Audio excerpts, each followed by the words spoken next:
Yunus 2 ayat 7. Ketika jiwaku letih lesu di dalam aku, teringatlah aku kepada Tuhan, dan sampailah doaku kepadamu ke dalam bait-Mu yang kudus. Pernahkah saudara merasa kehilangan keinginan untuk berdoa? Percaya atau tidak, saudara tidak sendirian. Seringkali ada hal-hal yang terjadi di dalam kehidupan kita yang dapat memadamkan kehidupan doa kita. Saya akan membagikan beberapa hal yang mungkin dapat menjadi penyebabnya. Yang pertama, biasanya kita berhenti berdoa karena kita merasa terlalu sibuk untuk berdoa. Kita merasa harus melakukan ini dan itu, setelah menyelesaikan ini harus menyelesaikan itu.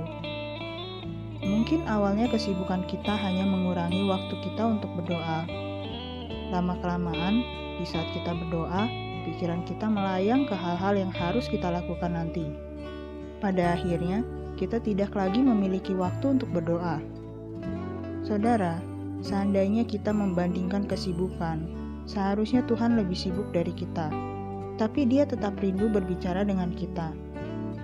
Lagi pula, bukankah sebenarnya semakin sibuk kehidupan kita, seharusnya kita justru semakin mengandalkan Tuhan. Seringkali, kesibukan kita bahkan membuat kita terburu-buru dalam memutuskan sesuatu. Padahal bisa jadi itu bukan keputusan yang bijaksana. Bagaimana kalau kita rehat sejenak dulu dan berbicara dengan Tuhan? Rasanya itu ide yang baik, bukan? Yang kedua, kita berhenti berdoa karena kita merasa kecewa kepada Tuhan atau kepada manusia. Mungkin ada hal-hal yang mengganjal di dalam hati kita seperti, dulu saya sudah pernah berdoa, tapi sepertinya tidak dijawab. Jadi untuk apa berdoa lagi? Atau seandainya saja dulu Tuhan mengabulkan doa saya, pasti hidup saya tidak seperti ini. Saya merasa Tuhan tidak adil.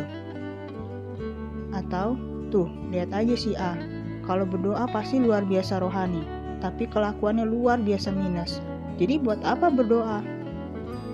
Saudara, pernahkah saudara dengan rendah hati membawa segala kekecewaan saudara di bawah kaki Tuhan?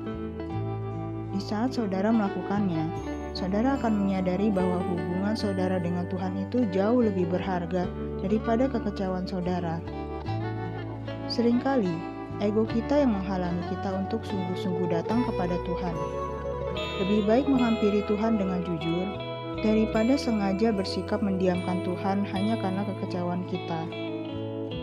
Mari datang kepada Tuhan dan memohon pemulihan atas segala kekecewaan kita.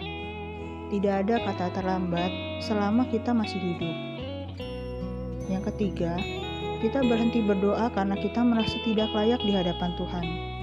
Mungkin masa lalu kita menghantui kita, atau kita merasa terikat dengan dosa tertentu.